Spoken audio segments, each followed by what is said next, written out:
that our godfather Jonathan Kornreich gave us. I know.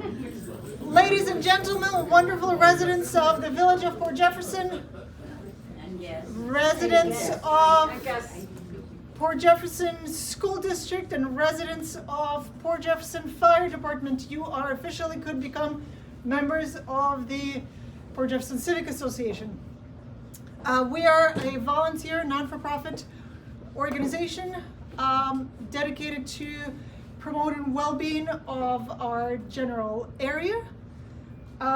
We are run by a board. I am the president of the association. We have Vice President Holly. We have our treasurer Marilyn. We have our recording secretary Janice, and we have our outreach officer Kathleen. We, as usual, looking for volunteers to help us out with our communications, to help us out with any of the committees or any other issues that you might be interested in. If something is not addressed by the association, please come to us and volunteer your services so we can do something maybe better. We're open to suggestions. Today our speaker, our guest, is Jonathan Kornreich, our town of Brookhaven representative. He will have a chance to update us about the stuff that's been happening in the district since the last time we saw you about 2 years ago, right? We also have cookies and cider. Please help yourself. Enjoy the festive drinks. Other reports from the officers. Marilyn. Okay, so those of you that are new, we just ask for two things: attendance of at least 3 meetings and a membership of $20. That's all we ask, and if you could participate, that's even better. Right now, we're looking at a balance of about $2,118.84 that we have to date.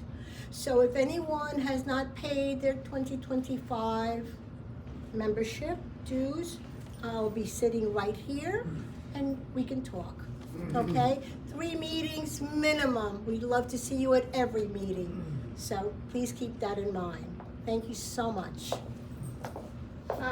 3 meetings minimum is to be a voting member.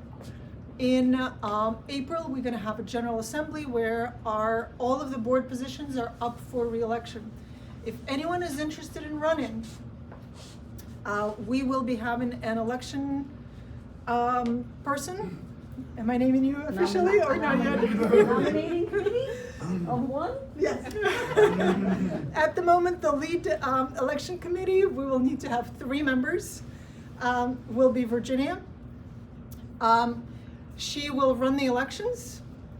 Any members who would want to run need to be voting members. That's why at least 3 meetings in the last year and at least $20 in memberships in order to qualify to be an officer. Anyone else who might want to challenge any of our positions, please do so. We want competition, we want more participation. All right, so that was an official announcement that the election season for us are open, and in April we will be voting. We have another report of the officers, right, Janice? Yes, I want to give a brief report on the Walkability Committee. The Walkability Committee's been going for a couple of years now, and it's about safe sidewalks for pedestrians. We've been looking at grants through Safe Streets for All, which is a federal Department of Transportation grant. We're going to go ahead with that. It's the last year, is the 5th year coming up. Applications are due in March. We're working with the village on that. What we know is coming is, since the Maryhaven property has been now rezoned for residential, and Beechwood is going to purchase it since it was rezoned, part of the agreement, Trustee Hill has communicated to us about, is they have agreed to have a sidewalk put in from the corner of Myrtle and Scraggy Hill down to meet the sidewalk, which Myrtle, the cross street of Myrtle and High Street. So we're adding a sidewalk, yay. We meet usually the third Tuesday of the month here. Bob Larrabee is on the committee, Michael Schwarting and Marilyn Ramirez Damascus, and we welcome new members. And yeah, that's about it for my report. Thank you. We do have a quality of life committee that the representative of there is not here today, unfortunately. We generally are planning to launch a complaint form. We are not duplicating the complaint form from the village. It is looking at the chronic conditions that have not been addressed by the village. If you have a complaint about what is happening in the village, please do go to the village first, because we do not have any jurisdiction over what's happening there. If that's a complaint that you're not happy about how it was addressed, we would be happy to advocate to help it get resolved. On this note, we don't have any other committees, any of the things. Let's welcome our representative from the town of Brookhaven, Jonathan Kornreich. Big blockade there. Yeah. The floor Grab a is yours. cookie on your way. Yeah, I was looking at it. Chocolate covered pretzel. Then I'll be talking with my mouth full. So, hello everybody. Hello. Hello. Sorry. I'll try to drift around so that I can see you guys sometimes. My name is Jonathan. I work for the town of Brookhaven, and I'm a member of the town council, where we have jurisdiction over things like land use and zoning and beaches and roads, lighting. We collect trash at the curb, all that kind of stuff. I like to think of it as when you drive around down the street, the built environment that you see is stuff that the town has jurisdiction over. We don't get involved in a lot of which is something that I like about it. It's almost nonpartisan. We don't really get involved in any of the hot button issues that you start to run into at the county and the state. So I quite like that. It's more like being it's almost like a civic association in a sense. My background is that I served on the Three Village Civic Association board for about 11 years. 7 of them as president. So I have great sympathy for what you do here and an appreciation for your interest in civic life, which I understand that a village has its own jurisdiction over some of the things that I do for the town. And so I'm going to give you a little bit of an update, and some of those things are going to be things that are here in the village, and some of those things are not going to be in the village, because I think that people here for the most part are here because you're interested broadly in this kind of civic things. And there are things that we do in the town that does help you as well. One of the things that we are doing in the town that hopefully won't impact you, but it will if it catches on fire, and that is battery storage.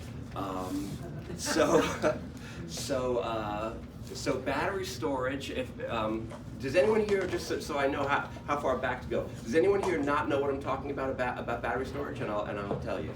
Okay, so we all know that battery storage is basically, huge batteries that store power for the purpose of shifting, load shifting and peak shaving and things like that, so that we can manage energy that's coming into the grid and kind of use it when we are not generating as much, and store it when we're generating more than we need, etc.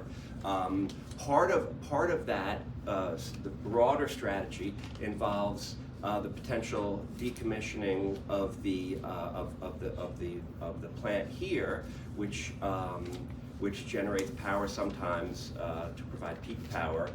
In theory, this plant could be replaced by a huge battery pack that every day during the peak demand hours, instead of firing up this power plant, we could just turn on the battery pack and feed that energy back into the grid.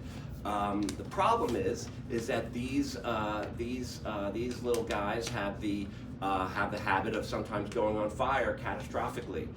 You can't put them out.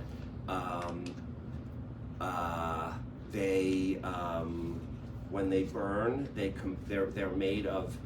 Generally speaking, most of these batteries are made. They have things like lithium, and which is the main component that is problematic.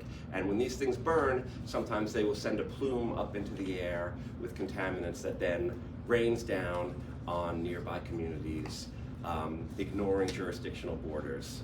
And so there are two that are actually, there are a number of them that are proposed in different parts of Brookhaven. A couple of them, though, are quite near to where we are now in East Setauket.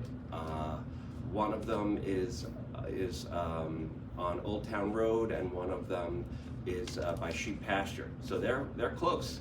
The one on Sheep Pasture would be, if built, would be the largest battery facility ever built in the state of New York. So you know, I should say, although maybe I should have led with this. I'm not an anti-battery person. I do believe that they provide a very useful service, and they are really important for helping us to get some of these green energy sources online and into use.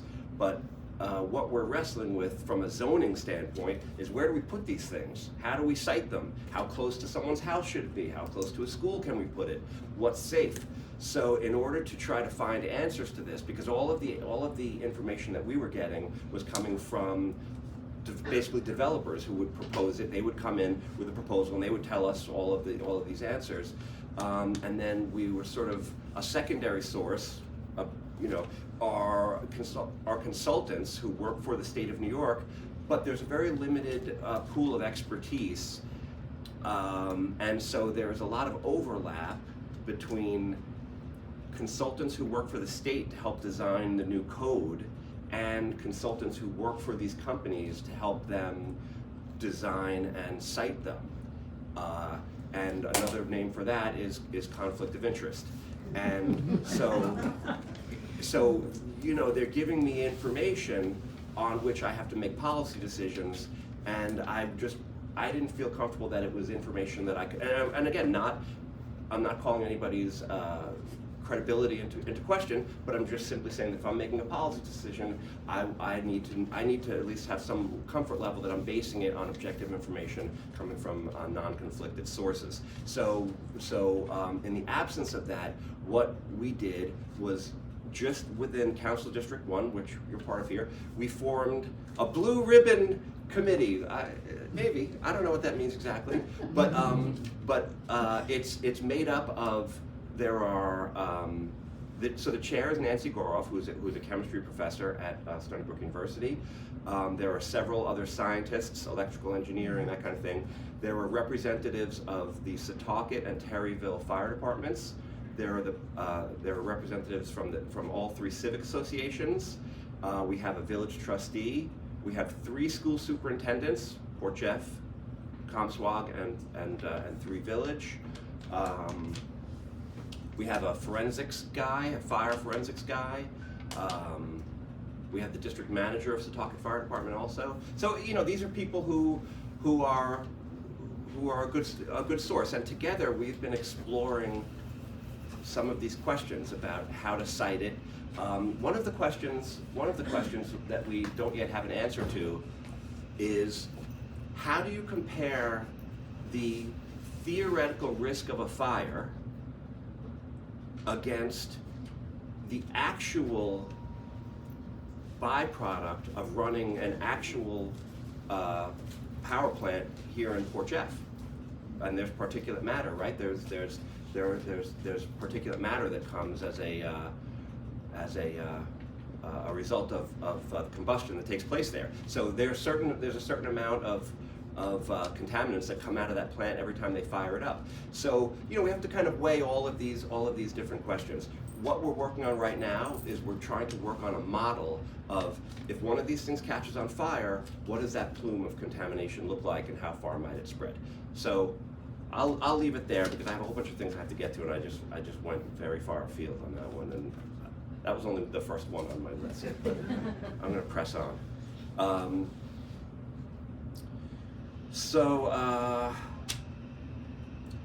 Another one that I find particularly exciting, I'm really enthusiastic about some of the strategies that have been implemented to try to improve water quality in Port Jefferson Harbor, Setauket Harbor, Stony Brook Harbor, and Conscience Bay, Little Bay. These are some of the bodies of surface water over which we have jurisdiction at the town.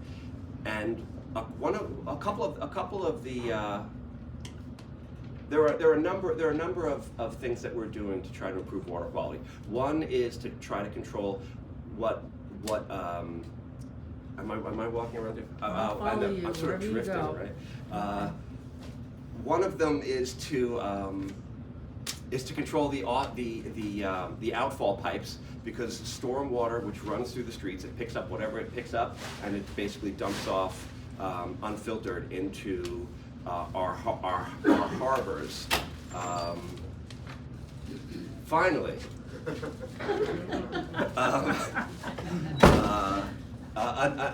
another one is a biological solutions, which include the planting of the cultivation of sugar kelp and that kind of thing, and one that I particularly like, which is shellfish mariculture. Through the town, we have a fully articulated program from raising tiny oyster spat, little tiny babies the size of a pencil point, and planting them on a shell, for example, letting it grow, and then we seed those out into the harbors where we're building oyster colonies. Oysters were pretty much completely wiped out of our waters, but they are making a return. You're starting to see oysters washing up, and people can find oysters. There's still uncertified water that it's not clean enough to eat them, but we're moving in the right direction. And as part of this, there's an initiative that exists in other parts of the town of Brookhaven through partnership with us at the town and with an organization called CTUC, where we work with restaurants to collect oyster shells, and then we leave the oyster shells sitting outside to cure them. It takes about a year. We just basically leave them sitting outside somewhere at one of our town facilities, and then we use them to build reefs. We're extending that program now to include Port Jeff Village. So we're going to start hopefully all of the restaurants in town, and when you go into a restaurant and you order oysters, you can ask them, hey, what do you guys do with these oysters? Because hopefully the answer is we put them in a bucket and CTUC collects them, and then they come to our town facility, and then we go out on a boat and we put them out in the water, and then we put more oysters on top of it, and we build more oyster colonies. So that's something good that we're doing over there. Another thing that we are expanding, this one's kind of the other way. A number of libraries have participated in a program where we collect. We know we recycle. We recycle 1, 2, 5, all that kind of stuff, paper, cardboard. But plastic film isn't really recycled much. Plastic film includes things like, obviously, saran wrap and stuff, but any kind of plastic bags, any kind of thin, single-purpose plastics, even bubble wrap, I think, it counts. And this library doesn't yet have it, although we've been talking about trying to figure out how to do it.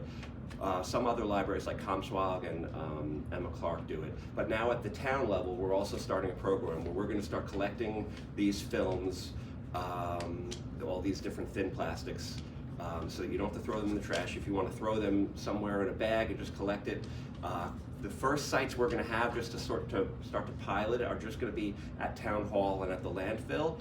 But there are other local libraries. If you ever find yourself going to one of the other libraries in the area, you can bring your plastics there for that stuff to get recycled. So we're going to look to expand that. Mary Bales Park.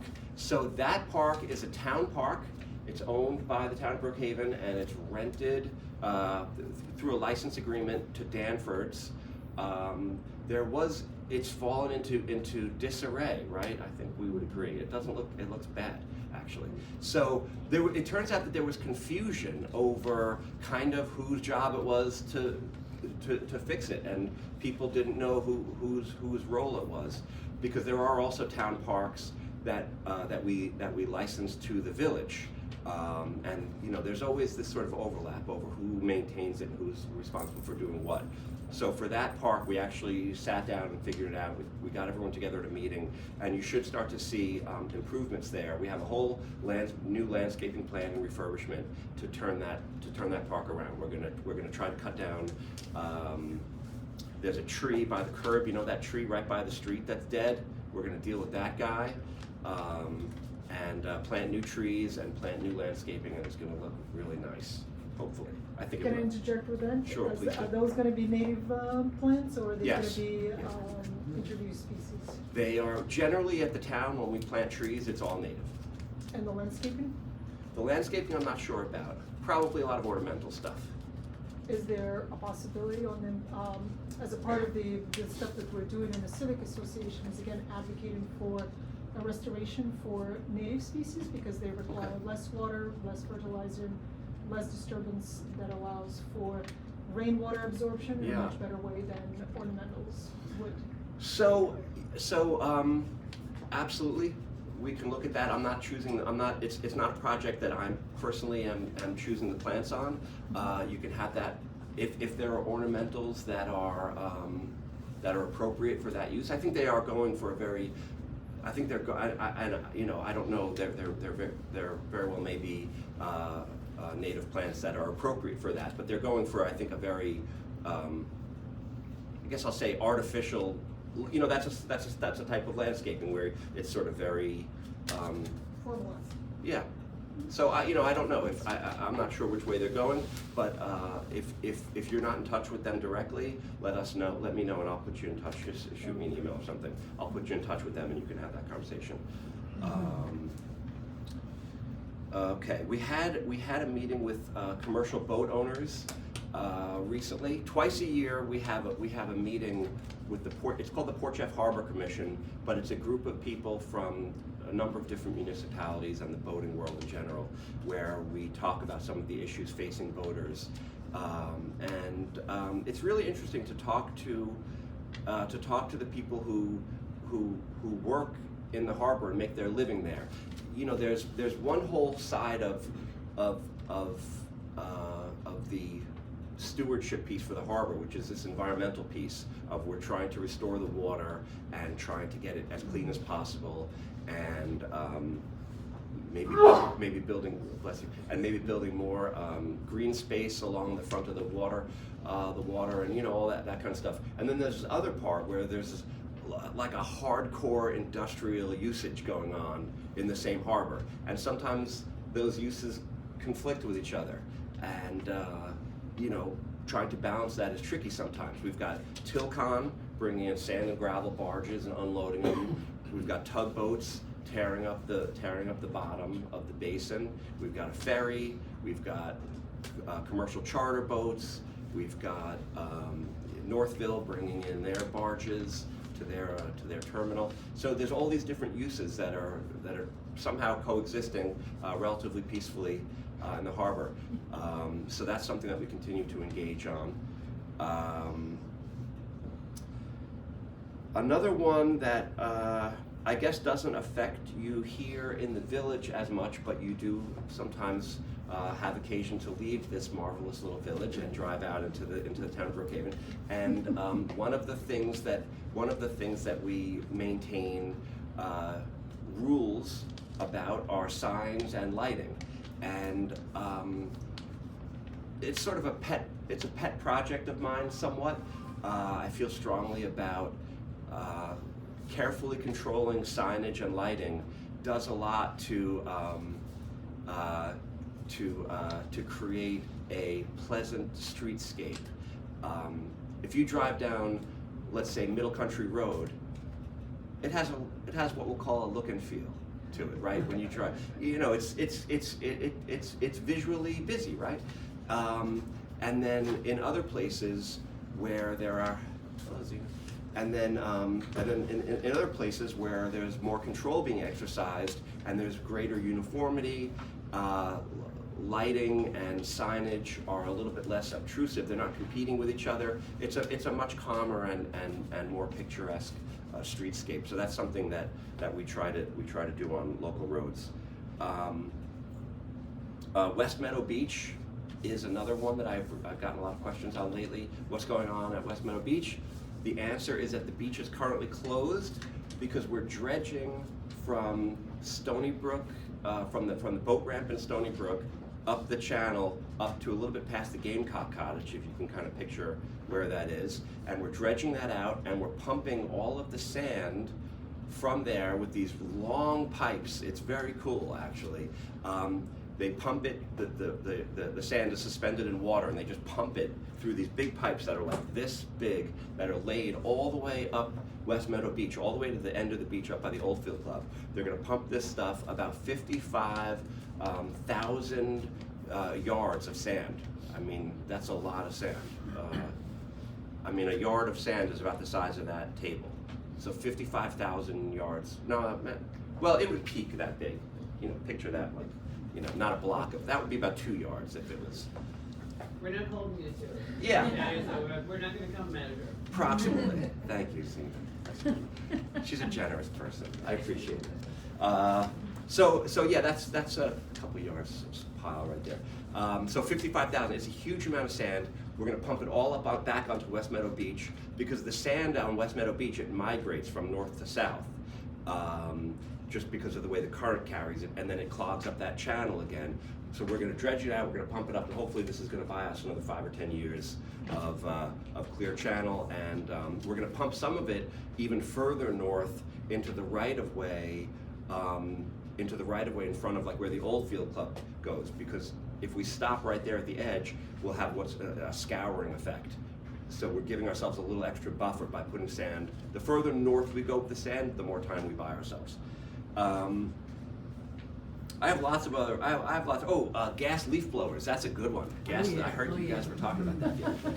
I'm not always here, but I have someone here, so I know what you guys are talking about.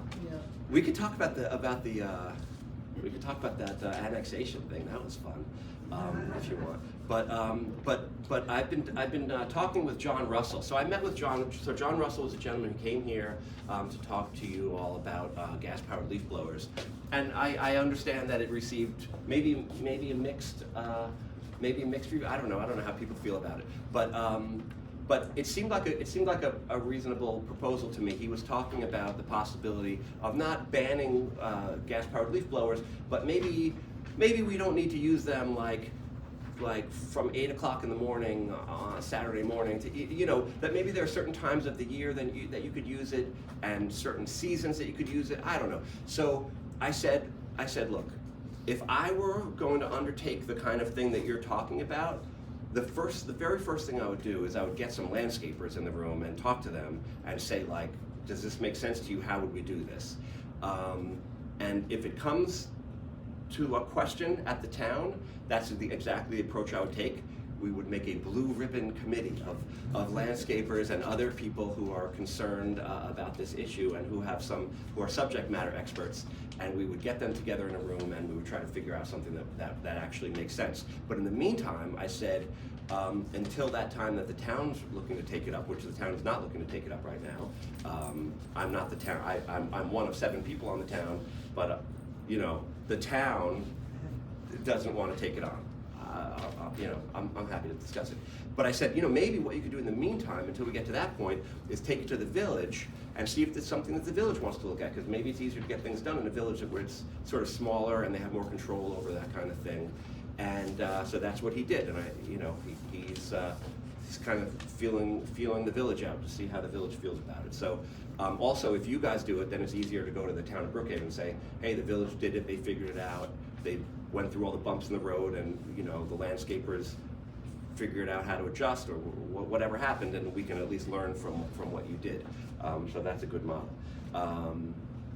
I can also talk about the Staller project, if that's that is a project which is up by where the post office used to be, and Planet Fitness and all that. That whole thing is coming down, and a new development is going to be built in its place.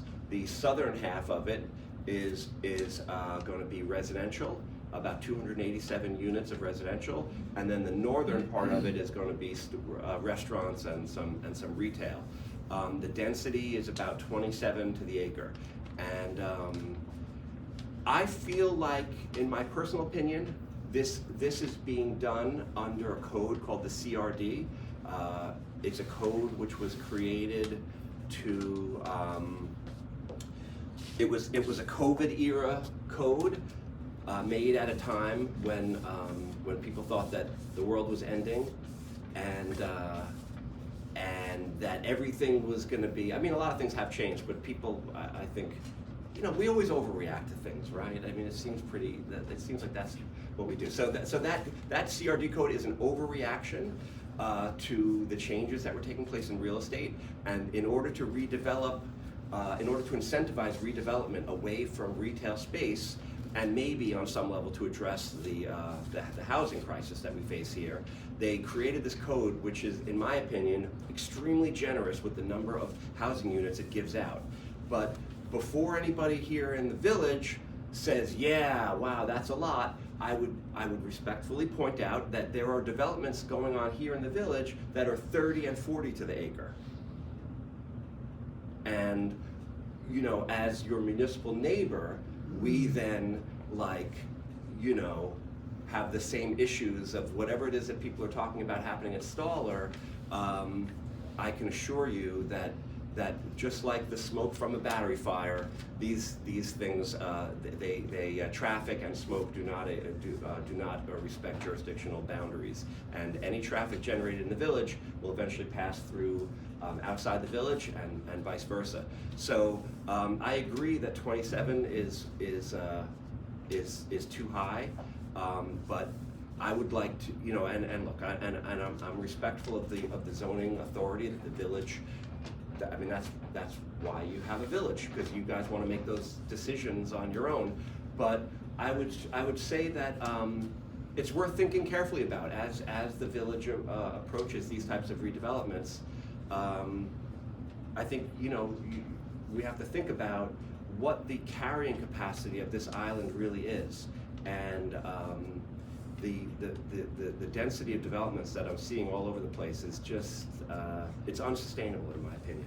And I think that we already see, and I make a point of sending them out on social media when there are beach closures. These beaches often get closed because sometimes it's because of runoff, but a lot of times it's because our surface waters are contaminated by the huge number of cesspools we have. And just the more people we put out here, I mean, people do what people do, and it ends up in our surface waters. And so you just, I don't know. I wonder how much more can we draw from the aquifers? How many more people can we put on our roads? How many, what are the natural limits? I believe that we are already at our carrying capacity. Which brings us to the land preservation. Land preservation, yeah. Question? We have a teeny bit of sliver of forest left and some undeveloped land. Yes. Is there planned by collaboration between the village and the town of Brookhaven, or just the town of Brookhaven, to preserve any of that?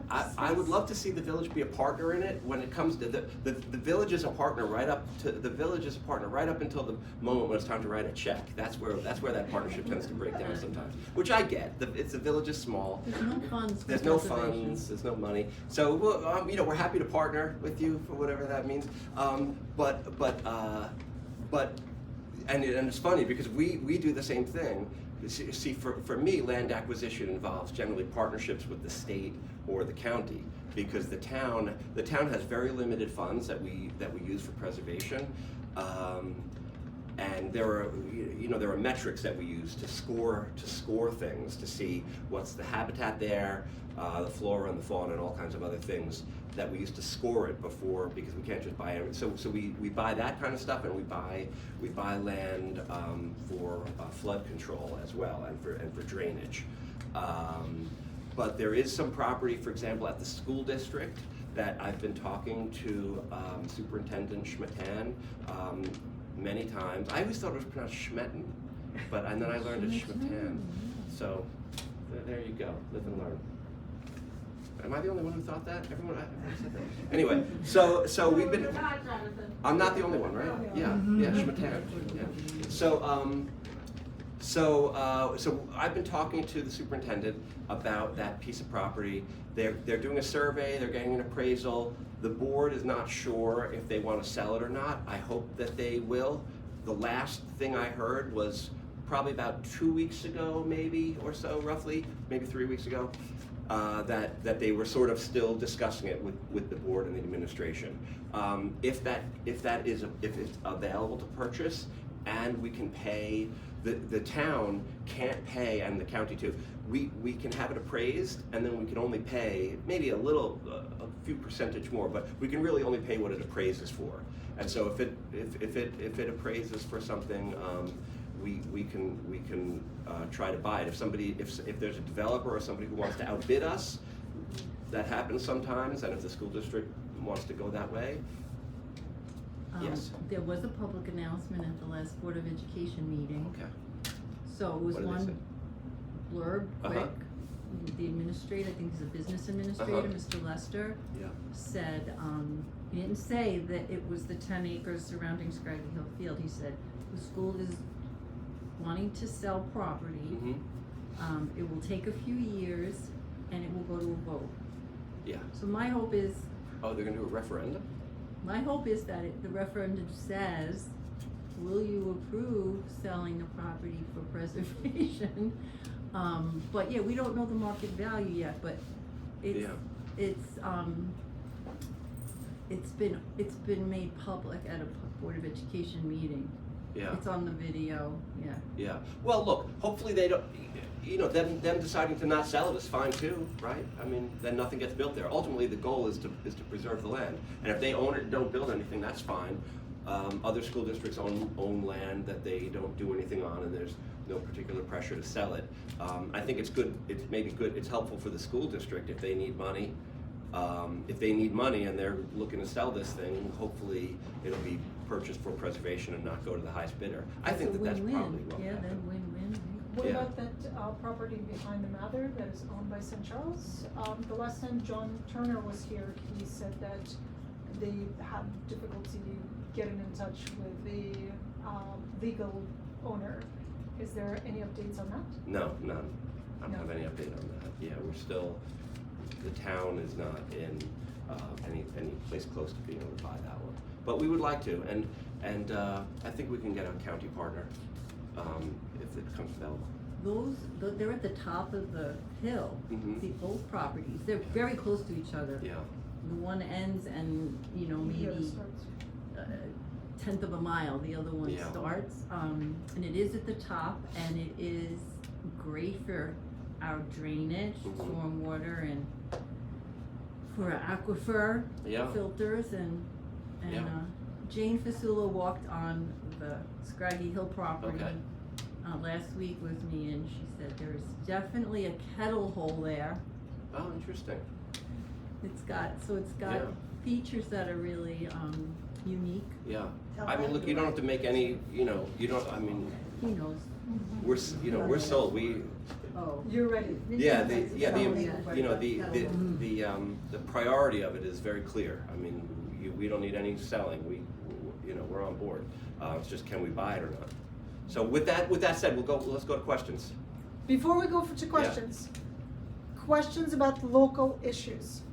We don't want to talk about anything outside of the jurisdiction, and I would like to keep the tone of this meeting, because we had a meeting a couple of months ago where it was very difficult to keep it local and non-partisan. I would like to avoid political statements as such. By the way, I was asked if I wanted the questions screened in advance or just taken live. I said, give them to me live. I like the chaotic nature of, Alrighty. ask me a hard question. Oh, by I the will way, be going. would you mind if I just take it back for 1 second? There's one other thing I wanted to mention, is that speaking of chaos, it's not always fun. Sometimes, like the chaos over by the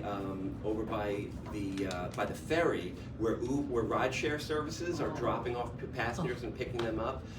So we were contacted about that, and so we had a couple meetings with the ferry. Trustee Hill engaged with it as well, and he was helpful. But we went down to the ferry and talked to Fred Hall. And we presented a couple different ideas, and we have now settled on I don't know if it's going to be a solution or not, but it's going to help hopefully. Is that the ferry is going to lease from us 2 parking spaces that are up by the road, which we are going to put signage that there's no parking, no standing, rideshare only, and our IT department at the town has contacted Lyft and Uber to put a pin there, so that when you go to put Port Jeff Ferry, that's where it drops the pin. That's where the driver will go to get you. So we're working on a solution. It's probably not going to solve everything, because I think that it's not only just Uber drivers that are dropping people off. It's like people who live around here are the biggest, and banging those U-turns and other crazy. It's bananas over there.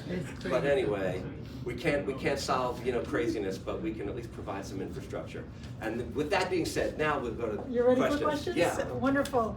We have 1, and then we have 2. Okay. Please. If you can stand up, announce yourself, name yourself, and Hello, Bruce. Hi, Bruce Miller. So when I was on the Board of Trustees, I had some discussions with the town regarding the Danfords park there. There was what I felt was a lot of encroachment, that they just kind of confiscated the land and for extra tables, and I was wondering if you could just expound a little bit on the state of that lease situation, what have you. Sure. So that's the park I was referring to before. So if you picture the park sort of this shape, they had sort of a strange. They actually were only licensed to have part of it. It was like you can, if you go there, it'll be obvious to you. But it was sort of a curved part that looked like this. So there was no encroachment. The part where they had the tables and stuff was. That's why they had licensed it. You know what the town makes off of that, or? I don't know that. I don't know the answer to that question. What the amount of that? But in to my mind, if they are going to if they're going to make an economic benefit from the use of that public facility, they should take the whole park. In my opinion, they should be responsible for beautifying the entire park, and so that's what I went back to them with, and that's what they were. They generously accepted that. Okay, please. You mentioned battery storage. Yes, sir. I think I know where the one on Sheep Pasture would be. It would be corner of Sheep Pasture and Bellmead. Nope, that's the Northville facility. That one's not going anywhere. The one, it's where Chippewa is, like near the Greek church, kind of. Okay, and the other one? The other one is on Old Town Road. If you pull up a Google map, you can kind of see it. If you look at Old Town Road, and there's a road called Parsonage. It's sort of in between Parsonage and Old Town Road. That one I don't think is going to happen for various Both reasons. of those are pretty close residential. Both of them are areas. very close. Both of them are Much very, very more close. so than Northville's property. They're all equally close. When I say equally close, I mean they are immediately adjacent to and abut residential property. And where is power generation occurring now? Because this is only the the plant here in Port Jefferson is rarely used. Where Yeah, is power generation? There are other places, Caithness and whatever. Caithness one is, off of Horse Block Road, I think. Yeah, Holtzville, I guess, right down in Holtzville, don't they generate power down there? Yeah. Is that town of Brookhaven? No, or no, is that- the town is not involved in power generation. No, I Yeah. understand that, but I mean, is that within the confines of the town of Brookhaven? It is, yeah, yeah, Thanks. yes, sir. All right. We have Marilyn and Janice. Yes, do you think, that it's beneficial to start a petition or expressed interest, by the residents, stating that there is a desire to keep the land, the school property specifically for, preservation? As a beginning? Well, you know, school board elections are funny. I was on a school board for 14 years. I was on the Three Village Board of Education. So I have a sense of how they work, and school board elections are often decided by very thin margins. And I think that if you have a constituency which could manifest in a petition or something like that, and you can present that to school board candidates, I think that can be a very powerful message, and they can run on a pro or con, selling it to developers for the highest bidder, or what. Okay. Thank you. Janice? So you mentioned the garbage, you know, that Brookhaven comes involved with that, so I drive along this time of year, you know, where we campaign for leaving the leaves, and then I drive and I see about 30 plastic bags full of leaves. Can't that be like, no, you can't put that be like a code, you can't, or the garbage people will not pick up leaves in plastic bags? Yeah, I think they do take them out of the bags once they get there, and I guess now we can recycle those bags as You well can, now. a big Right. heavy garbage bag? Yeah, well now that we're recycling plastic film. Oh, you know, I wanted to say that I've been bringing mine to Smithtown. Oh, okay. Because they partner with Trex. Yeah, Trex wants those. yeah, But I didn't know those were considered film. yeah, that's film. Okay, thank you. Yeah, I don't and know your about library the- may Can I start. ask a second? So, but like about Leave the Leaves, is there something that the town can do as a campaign to help, again, it helps with the stormwater runoff, it helps with the road water Yeah. filtering, Meaning leaving the leaves where, just not raking up your leaves, not breaking up, or at least, or mulch them or in. mold them in, because the Yeah. town also has a lot of properties that they Yeah. just like lawn all Yeah, over. yeah. Yeah, that's a good question to find out what we do on our own properties, because that we certainly do have control over. As for the other piece, the public piece, you know, there are a lot of things, to generalize that one, there are a lot of cultural changes that we need to somehow figure out, because we have, as a society, we have adopted numerous forms of environmental self-harm and short-sighted things, like, you know, just, I mean, anything from the fact that everyone is speeding and texting while they drive, it's incredibly dangerous, and, you know, the fascination with emerald green lawns, and just all of these things that we do, which are not particularly rational, but trying to change those practices and trying to change people's recycling habits is very, very hard. I don't know how to do it. In August, when Rebecca Cassay was here, we did ask her about the time when we were all getting the text messages, please don't water your lawn, please don't water your lawn. And of course, there was both village, state, and the county and the town property that was not obeying those rules. Right. And Yeah. it's one of those Yeah, interesting oh, I know, conflicts, yeah. right? Yeah. All right. Yeah. So we have Holly, we have Kathleen, and then we have, oh, please. So I'm speaking Hi. a little bit as the president of Eco-League, Okay. as well as vice president of the Food Association. You may know that right now we have a new policy at the village center. We started to ban single-use plastics for the event spaces, which is actually kind of a pioneering thing. There's not many municipalities in the whole country that actually now named, this is a pretty small thing, by the way, we are named as one of 35 localities in the United States and Canada that have both, that have this single-use plastic ban on internet space. And we have our BYO program. You might have seen the stickers at certain cafes and so on. You can bring your own cup to be served rather than waste plastic. But I just want to say about the plastic, the whole anti-plastic movement is, we've realized that you cannot actually recycle plastic. You can put it one more stage and it's still plastic. So I'm glad that the films can be used for something, but they're probably going to be a resin chair. They're not going to be anything useful, and they will still last 1,000 years. Yes. So the point is, don't use the plastic, please. And there are many things you can do that people just don't think about. Like right now, I'm so happy to see people at the grocery store with 6 items in their cart and then go into their car to put them in a bag. And I compliment people for doing that. As you know, I'm very outspoken. I might have some other things to say to some other people, but I try not to.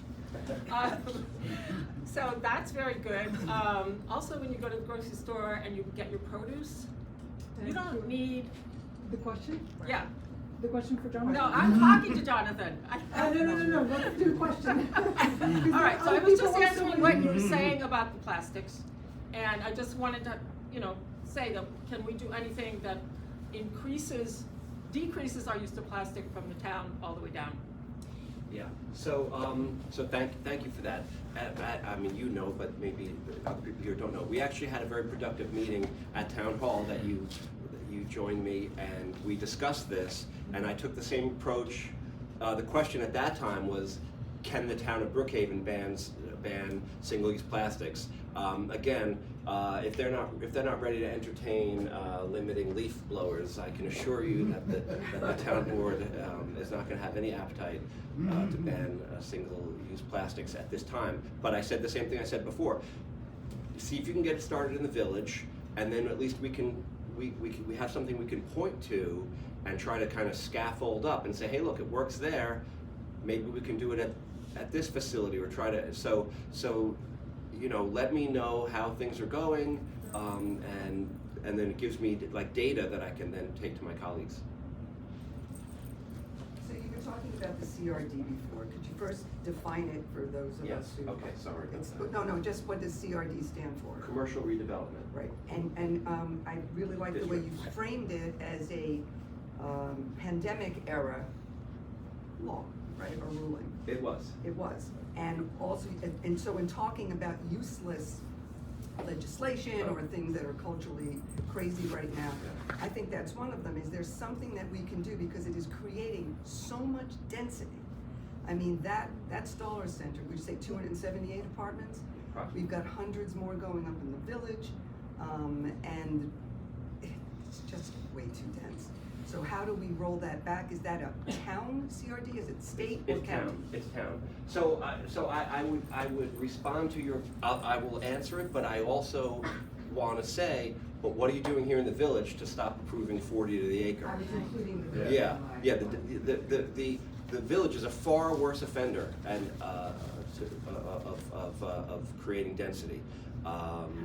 When I drive down, I live in Stony Brook. When I drive down into the village, and that first hill that I come down, and I see Over Bay, and I just it boggles my mind every time. It's just a massive wall of density. Like, it's astonishing to me. On the marsh.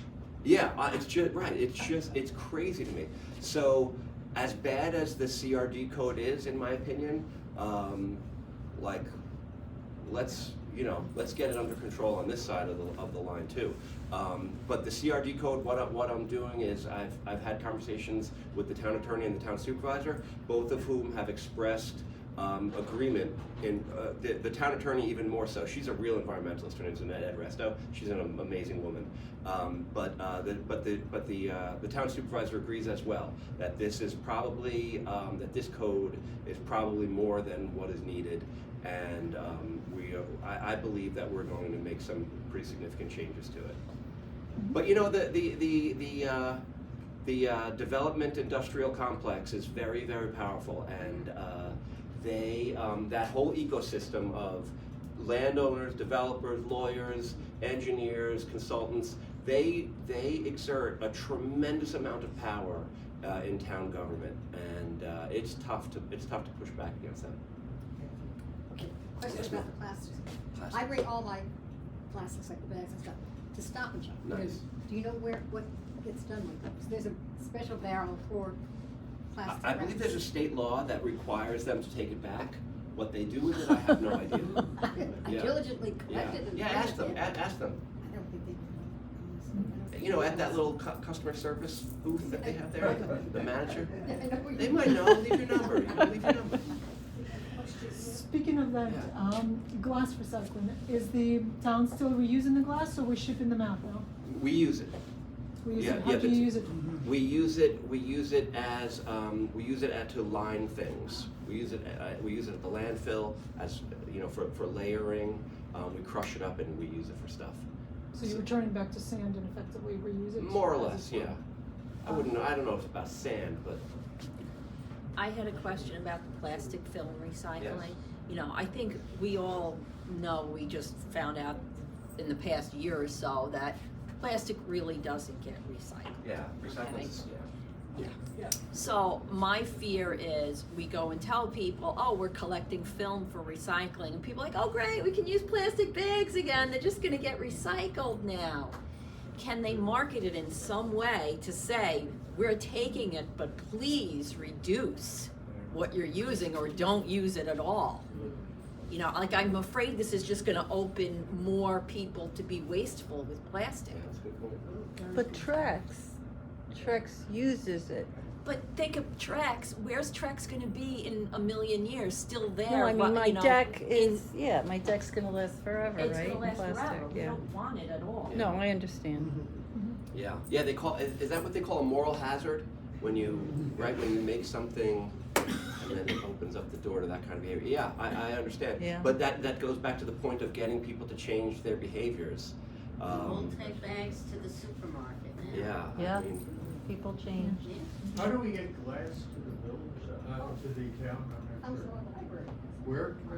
Consular Library, and that goes to the. the town takes it. And also the town Rose parking Carrot lot. Carrot. Carrot. I think they got rid of it at Rose Carrot Top. No, they're still there. Hold on, point of order. Where are the glass drop-off for the town of Brookhaven nearby us? So what I will do is I'm going to point that direction towards Abigail, my erstwhile assistant, who's already looking it up on her phone. Why and can't Port Jeff have she's a going to glass tell us where it is. I saw a sign on Carrot Top there yeah, just the other day. It's still there. And there's still the Popsicle Library. It's still there. We're both pretty close. We can request the village to do I that. did, but they did nothing right. That's one of those forms that we will be using. Abigail's going to tell us. Abigail's going to tell us where it is. Does everyone know Abigail, by the way? This is Abigail? Yes.